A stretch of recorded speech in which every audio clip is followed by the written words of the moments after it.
Salut, bonjour, bonsoir. Salut pour les amis, bonjour pour ceux que je connais pas et bonsoir tout simplement pour ceux qui me regardent le soir. Aujourd'hui une nouvelle vidéo un peu spéciale. C'est la fin de l'année, les fêtes de Noël approchent, donc je me suis dit, et là vous allez me dire, qu'est-ce que tu t'es dit? Eh bien je me suis dit que j'allais vous faire une petite vidéo sur les films de Noël. Alors c'est pas cool ça? Alors attention, pas les TV films à la mort-moelle de TF1. Non, moi je vais vous parler des pépites. Moi je vais vous parler des films cultes de Noël. Les films à regarder en famille, avec vos enfants, ou même tout seul, on s'en fout. Je vous ai donc choisi 5 films, 5 pépites à regarder pour les fêtes de Noël. Et pour ceux qui ont horreur des films de Noël, je vous ai concocté une petite liste de films cultes que je mettrai en fin de vidéo. Alors c'est pas sympa ça? Alors en remerciement, je vous laisse vous abonner, laisser un petit pouce bleu, vous pouvez laisser un petit commentaire, n'importe quoi, genre prout, bonjour, ou même, je sais pas moi, salut c'est moi, Moumou, la reine des mouettes. Laissez ce que vous voulez, c'est toujours ça de gagner, hein. Moi je vous laisse avec la vidéo générique.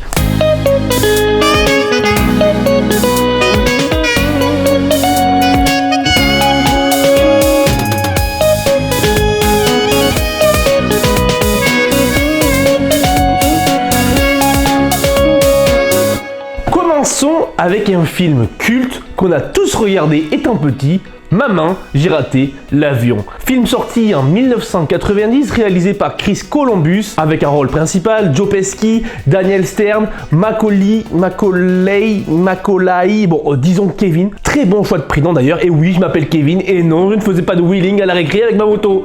Non. D'ailleurs, j'ai jamais su le faire ça. Bon, le film, c'est l'histoire de la famille McAllister qui a décidé de passer les fêtes de Noël à Paris. Seulement, Kate et Peter McAllister s'aperçoivent dans l'avion qu'il leur manque le plus jeune de leurs enfants, Kevin.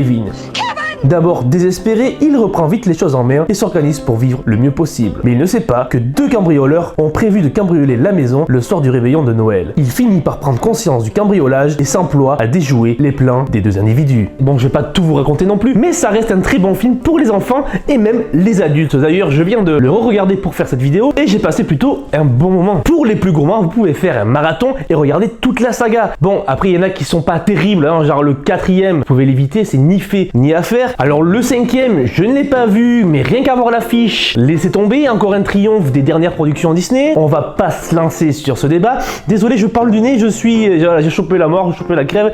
Et bon, ça aussi c'est un autre débat. Putain, waouh. En tout cas, tant qu'on est sur cette saga, je vais vous parler de mon préféré. Et non, le 1 n'est pas mon préféré. En tout cas, celui que je vais vous parler était mon préféré quand j'étais petit. Le gars va vous parler de 2 films en un. Si c'est pas trop sympa ça. Donc mon préféré, c'est Maman, je m'occupe des méchants. Le 3e opus de la saga, sortir en 1997, changement total d'acteur, changement total de personnage. On suit maintenant le petit Alex qui a eu en cadeau une voiture télécommandée avec une puce que des voyous recherchent. Étant malade, il reste tout seul à la maison, il va s'occuper des méchants. Ah ouais, en gros tout est dans le titre. Maman, je m'occupe des méchants, voilà. De très bons gags, de très bons pièges, et pas de frères et sœurs insupportables comme dans le premier. Je vais revoir.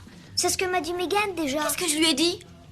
D'aller se faire cuire un œuf. Ce pauvre petit chéri n'est pas capable de faire ses bagages. Je n'allais quand même pas le féliciter en lui disant bravo. Un idiot, voilà ce que t'es. Je suis pas un idiot. Si, bien sûr que si, tu ne sais rien faire de bien. Il faut toujours qu'on fasse tout pour toi. Si, en fait, ils sont complètement cons aussi dans le 3. Mais la sœur, c'est Scarlett Johansson. Ah, je vous en apprends des trucs, hein. On apprend des trucs chez Croque-Maïs, hein. Passons au 2e film. Le Père Noël est une ordure. Réalisé par notre ami Jean-Marie Poiré, qui a réalisé l'Opération Corned-Beef, Les Anges Gardiens, avec une réal très bâclée. Tellement bâclé qu'on ne sait pas s'il avait pas le temps de réaliser ce film ou si c'est fait exprès. Mais en tout cas, voilà, c'est tellement bâclé, ça en devient une blague en fait ce film. Mais bon, c'est pas le sujet. Il a réalisé aussi la trilogie des Visiteurs. Non, la trilogie des Visiteurs. Les 2 Visiteurs, hein, les 2 autres on peut les oublier. Bon, revenons à notre film. Le Père Noël est une ordure. Le film met en scène la troupe du Splendide avec Thierry Lhermitte, Gérard Jugnot, Christian Clavier, Marie-Anne Chazelle, Josiane Balasco, Bruno Maino, adapté par leur propre pièce de théâtre, écrit en 1979. Le soir de Noël, dans un petit appartement qui leur sert de local, Pierre et Thérèse s'apprêtent à assurer la permanence de SOS Détresse Amitié. Ils reçoivent la visite de Josette, une jeune clocharde qui vient de quitter son petit ami Félix. Félix qui va nous péter un plomb tout le film. D'autres personnages vont s'inviter à la soirée, comme notre ami Christian Clavier, et tous ces personnages vont passer un réveillon bien mouvementé. Excusez-moi. Oui, allô? Je t'encule, Thérèse, je te prends. Non, et... Retourne contre Eh le mur. oh, ça va bien là, oh, on n'appelle pas les gens comme ça pour leur dire une saloperie pareille. Bon, revenons au film. Un film bien culte, avec des scènes bien cultes, un film qui reste le meilleur du Splendide selon moi, avec bien sûr les bronzés font du ski. Si vous ne l'avez pas vu, je vous invite à le voir. Passons au troisième film, et là pour tous ceux qui disent depuis tout à l'heure, oui, nous on fait un film de bonhomme, avec de l'action, avec du sang, on est des mecs virils, et oh, tu te calmes parce que moi j'ai ce qu'il vous faut bien sûr. Car le troisième film de notre liste n'est d'autre que Die Hard, Piège de cristal. Ça te la coupe ça, hein? Oui, bon là, pour tous ceux qui vont dire oui, c'est quoi le rapport avec le film de Noël? Déjà, tu te calmes, d'accord? Dans le film, il y a de la neige, hein? Puis le scénario, c'est un peu le même que Maman, je m'occupe des méchants. C'est un gars tout seul qui tue des méchants. Bon, dans Maman, je m'occupe des méchants, c'est un gamin, et là, c'est un flic, donc c'est pas tout à fait pareil, mais ils tuent tous les deux des méchants. Oui, enfin, Kevin ne tue pas des méchants, parce que c'est un gamin. Mais bon, c'est pas tout à fait le même scénario, mais ça se passe pendant les fêtes de Noël. Donc on peut appeler ça un film de Noël, non? Puis d'ailleurs, je fais ce que je veux, je le mets dans la liste si j'ai envie. Là, je suis en train de m'énerver tout seul face à ma caméra. C'est un peu con, hein, mais c'est la réalité, c'est la réalité. Bon, Die Hard, Piège de cristal est un film réalisé par John McTiernan, sorti en 1988. Le film met en scène le célèbre Bruce Willis, qu'on ne présente plus, dans la peau de John McClane, un agent de police new-yorkais, séparé de sa femme Holly, cadre dans une puissante multinationale japonaise, la Nakatomi Corporation. Venu à Los Angeles passer les fêtes avec elle, il se rend à la tour Nakatomi, où le patron donne une grande soirée. Tandis que John s'isole pour téléphoner, un groupe de terroristes allemands, dirigé par Hans Gruber, interprété par le regretté Alan Rickman, pénètre dans l'immeuble pour y voler le pognon. Ce qu'ils ne savent pas, c'est que notre ami John McClane, il en a sous le capot et il va tout faire pour les arrêter et sauver sa femme qui est prise en otage avec les autres. Un film bien culte, d'une saga bien culte. Ah oui, il y a 5 films, hein. D'ailleurs, vous pouvez vous faire un petit marathon si ça vous fait plaisir. Vous pouvez même vous arrêter au 4, hein, parce que le 5, voilà, le 5, qu'est-ce qu'on peut dire sur le 5? C'est pas voilà, c'est ni fait ni à faire, quoi, hein. Donc, vous n'êtes pas obligé de le regarder. Donc le premier Die Hard, très bien réalisé, de très bonnes scènes d'action, de très bonnes pétarades, de très bons personnages, un John McClane très drôle et qui n'est pas le cliché de tous les super flics voilà, qui réussissent tout, qui sont trop forts. Là, non, là John McClane en chie à battre les méchants. Pour ma part, j'aime énormément les Die Hard, j'aime énormément Bruce Willis. Le film n'a pas du tout vieilli, donc moi je vous laisse foncer le regarder si vous ne l'avez pas vu. Et si vous voulez une version comique, parodique de ce film, je vous laisse regarder La Tour Montparnasse Infernale avec Eric et Ramsey. Passons au quatrième film. Pour ce quatrième film, j'ai choisi un film français plutôt récent. Il s'agit de Santa et compagnie, réalisé par le grand Alain Chabat. Que dis-je? Le maître Alain Chabat. Le film est sorti en 2017. Rien ne va plus à l'approche du réveillon. Les 92 000 lutins chargés de fabriquer les cadeaux des enfants tombent tous malades en même temps. C'est un coup dur pour le Père Noël, interprété par Papa Chabat. Il n'a pas le choix, il doit se rendre d'urgence sur Terre avec ses reines pour chercher un remède avant la nuit de Noël. Je suis le Père Noël et j'ai des jouets à livrer.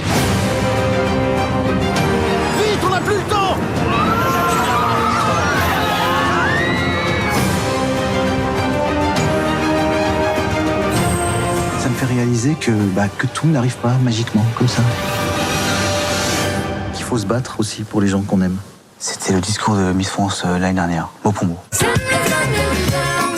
Comment on dit bonjour en reine? On dit Non, pas du tout. Là, vous avez dit veux-tu un yaourt à la fraise, aucun rapport.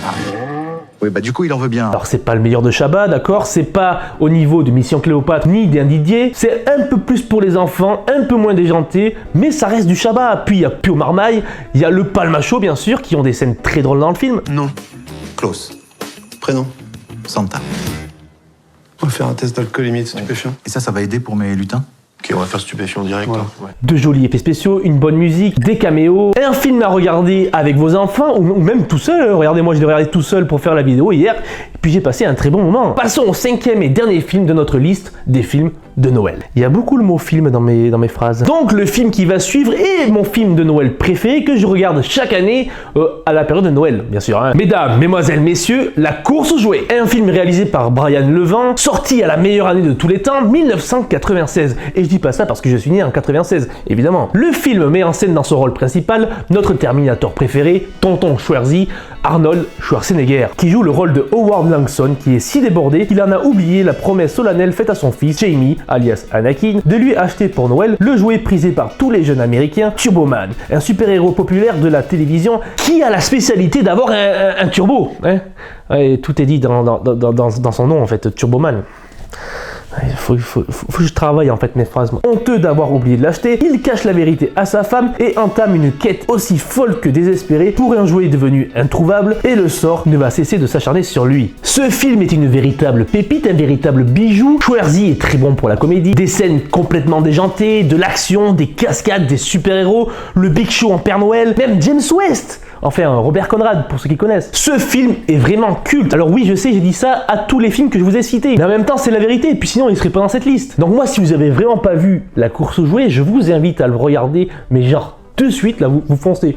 Vous le trouvez sur une plateforme, je sais pas s'il y est, ou alors vous l'achetez, mais vous le regardez à Noël, pour Noël. Ce film, il est pour les enfants, pour les adultes. Alors je sais pas si c'est la nostalgie qui parle, parce que j'adorais ce film étant petit, mais je l'ai revu là, et je l'adore toujours autant. Il est vraiment trop chouette, donc regardez-le. Ah désolé, je viens de changer la batterie. En sortant la batterie, je le fais évidemment tomber. J'espère qu'elle n'a rien vu le prix des batteries aujourd'hui.